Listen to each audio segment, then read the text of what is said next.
estudante do 5º ano do ensino fundamental.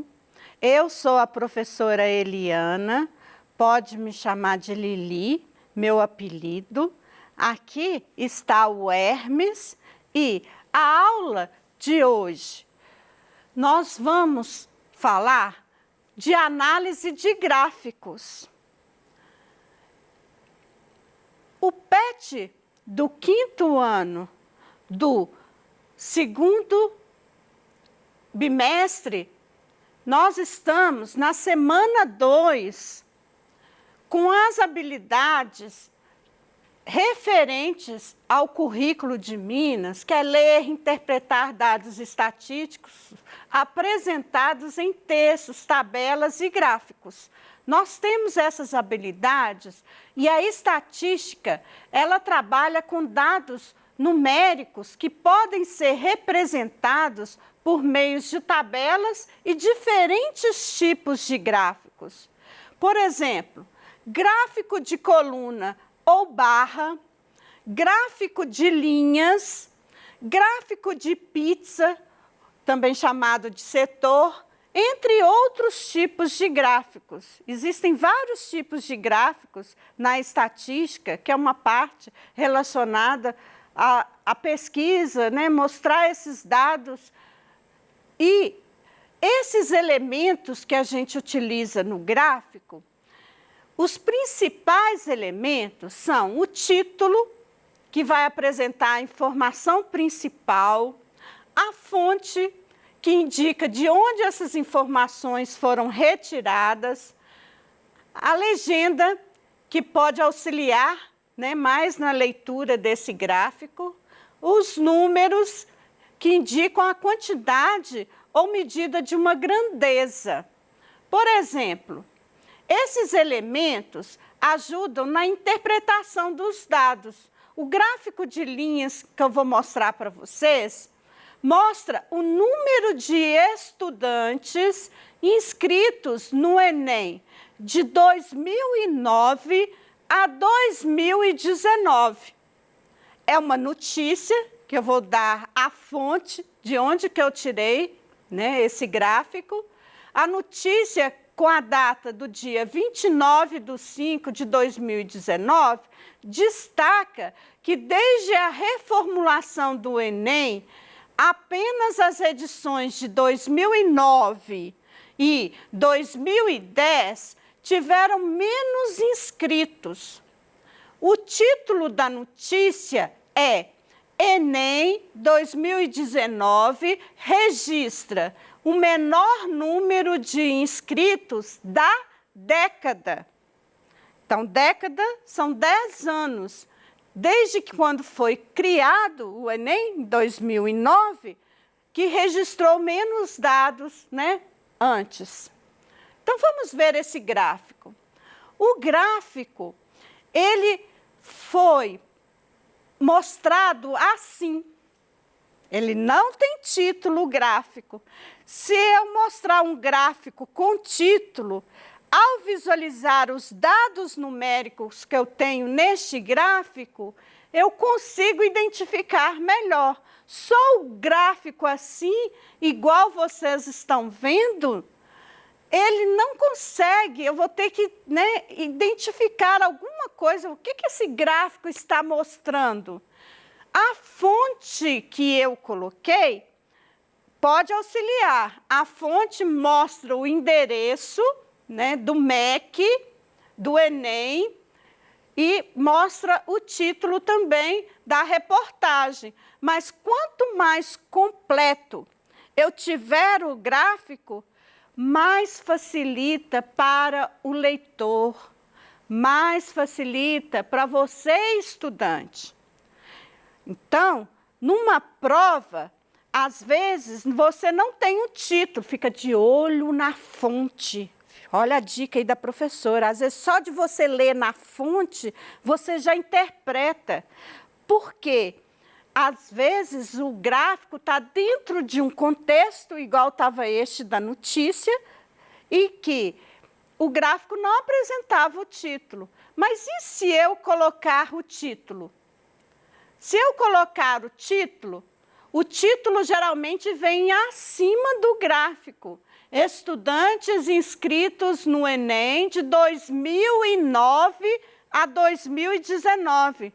Poxa vida, já facilita muito mais. Então, eu sei, né, o principal objetivo desse gráfico é mostrar os números de estudantes inscritos no Enem. E não tem uma legenda, mas eu posso observar os números. Em 2009 foi o primeiro ano do Enem. 4.000 confundem? Será que foi 4 milhões? 4.000? Então, não está claro. Esse pontinho aqui me mostra em torno disso. Este mostra em torno disso, mas não tem um valor exato. Quando o gráfico não mostrar o valor exato, dificulta para o leitor interpretar qual que é o valor exato daquele dado numérico. Então, por exemplo, aqui eu mostrei também a legenda com os valores. Isso ajuda. 2009 foi 4,1 milhões de estudantes inscritos no Enem. Então, esse pontinho aqui, olha como que ia confundir. Não está pertinho do 4 milhões? E esse mi pode ser de milhões, pode ser de milhares. Então, pode confundir. Por isso que, na reportagem, dentro do contexto, se você for fazer uma prova de qualquer concurso, você tem que ler todo o contexto, não só observar o gráfico. Às vezes as informações não estão claras no gráfico, mas se você for fazer uma apresentação, quanto mais você for fazer um cartaz na escola, você vai mostrar o título do gráfico, os valores que você está mostrando naquele gráfico. Você deve mostrar as legendas e a fonte. Se foi você mesmo que criou o gráfico, então você não precisa de citar. A gente pede para a escola, gente, coloca o nome do aluno no cartaz. Você foi o autor do gráfico. Esses números estão mostrando o quê? Estão mostrando que 2009 tiveram 4,1 milhões de estudantes inscritos no Enem. Em 2010, 4,6 milhões de estudantes. E o que aconteceu em 2011, 2012, 2013, 14, 15? Olha, aumentou. E aqui, olha, o que aconteceu? Que ano que é este? 2017, houve uma queda de número de estudantes inscritos. 2018 também houve uma queda. Mas, como eles compararam desde o início, nessa década aqui, fechando a década, em 2019, foi o menor número de estudantes nessa década. Não é mesmo? Olha, 5 milhões, mais de 5 milhões, e aqui 5.095.308 estudantes inscritos. Então, a legenda ajuda bastante você a interpretar o gráfico. Existem gráficos de colunas. O gráfico do Enem era um gráfico de linhas, um gráfico de colunas, ele possui os valores, né, em colunas verticais, né, são barras verticais, e quanto mais eu tenho o gráfico explícito as informações, este é de um exercício do PET. É o primeiro exercício do PET, do segundo bimestre da semana 2. Nós temos o título, Consumo mensal de energia elétrica em quilowatts-hora. O que é um quilowatt-hora? 1 kWh, ele vai mostrar, né? Aqui, olha, representa a energia elétrica consumida por um aparelho de potência de 1 kW durante 1 hora de funcionamento. 1 kWh. Nesse eixo aqui, olha, nós temos 2 eixos no gráfico de colunas. Este eixo vertical é o eixo Y, também chamado de ordenada. Aqui encontra com o eixo X, que é o eixo horizontal, também chamado de abscissa. Então, aqui nós temos o eixo X. E as barras? As barras mostram os valores exatos? Não tem. Se eu tivesse exatamente esse número, ia ajudar eu a interpretar melhor? Ia. Então, pensem nisso quando você for fazer o gráfico. Eu não sei exatamente esse valor. Se eu tivesse te perguntado esse valor, você ia ficar na dúvida? Provavelmente sim, né? Então, nós temos que ver qual que é essa medida certinha para dar a resposta. Só que o exercício não perguntou. A pergunta do exercício 1 do PET do segundo bimestre da semana 2 é, de acordo com o gráfico, em quais meses o consumo foi maior que 300 kWh? Então, eu tenho aqui, ó, destacado, a professora já destacou para você, mas aí no PET não está não, então vocês vão procurar lá quais foram os meses. Então, eu trouxe uma linha paralela aqui ao eixo X, mostrando exatamente que aqui é 300, olha. Esse passou? Não. Esse não passou, esse também não, esse também não, esse também não. Quais os meses? Este passou e este passou. Que mês é esse? Olha, que mês é esse? Novembro e dezembro.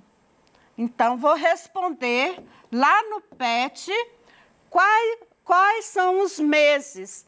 Novembro e dezembro. É essa a opção primeira que tem aí no exercício do PET. Depois vocês observam, por favor.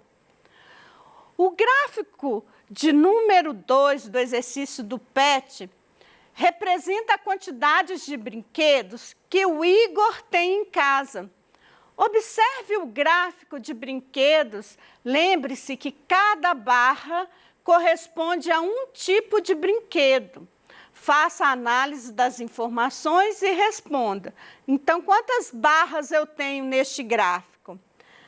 1, 2, 3. Eu tenho 3 tipos de brinquedos. Não tem título este gráfico, mas o exercício fala que são as quantidades de brinquedos que o Igor tem em casa. Então, poderia colocar um título, né, para reforçar, né, brinquedos do Igor.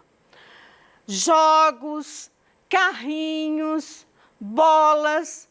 Também, em cada coluna desta, que são as barras verticais, esta coluna não mostra o valor exato. Para ajudar, a professora colocou aqui, olha, que valor é esse? 9. Que valor que é a quantidade de carrinhos? Se eu puxar aqui essa linha, vou ver que são 6 carrinhos que o Igor tem. E qual o valor que é a quantidade de bolas que o Igor tem? Se eu puxar essa linha, são 4 bolas que o Igor tem. Então, tem várias perguntas sobre este gráfico.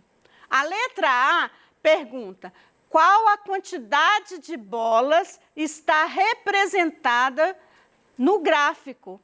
Bolas são quantas? Olha, que número que tem as bolas, a professora já mostrou aqui nos slides. Que número que é esse? 4 bolas. Então, a resposta do exercício ficou fácil. A letra B, qual a diferença entre jogos e bolas? Olha, então agora eu vou ter que buscar qual a quantidade maior que eu tenho. Não são de jogos? Então, eu tenho quantos jogos? Não são 9 jogos? Quantas bolas que o Igor tem? Não são 4? Como que eu faço esse cálculo? De várias formas. Para saber essa diferença, eu vou ter que subtrair 9 menos 4. 9 menos 4, pode pegar até nos dedinhos da mão e olhar quanto que dá 9 menos 4. Dá quanto? 5, né? Então, a diferença entre jogos e bolas que o Igor tem, a diferença é igual a 5.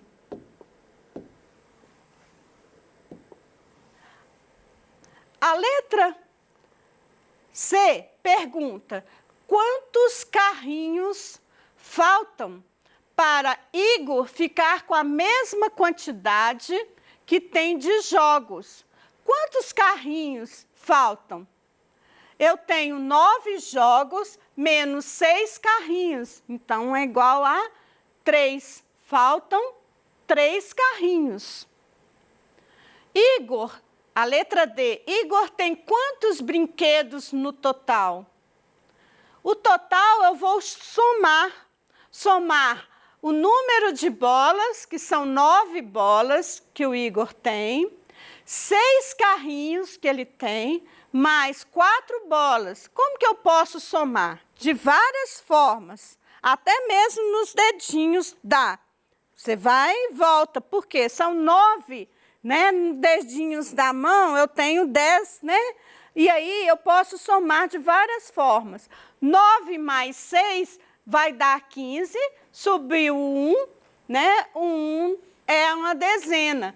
Então, ele tem, somando 9 jogos mais 6 carrinhos, deu um total de 15.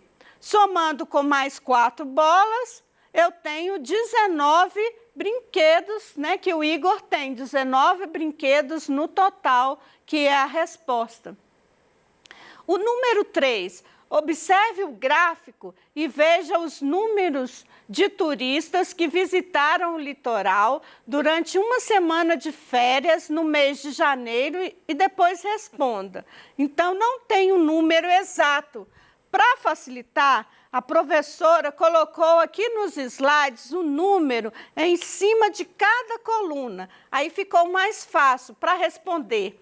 Letra A, em que dia houve mais turistas no litoral?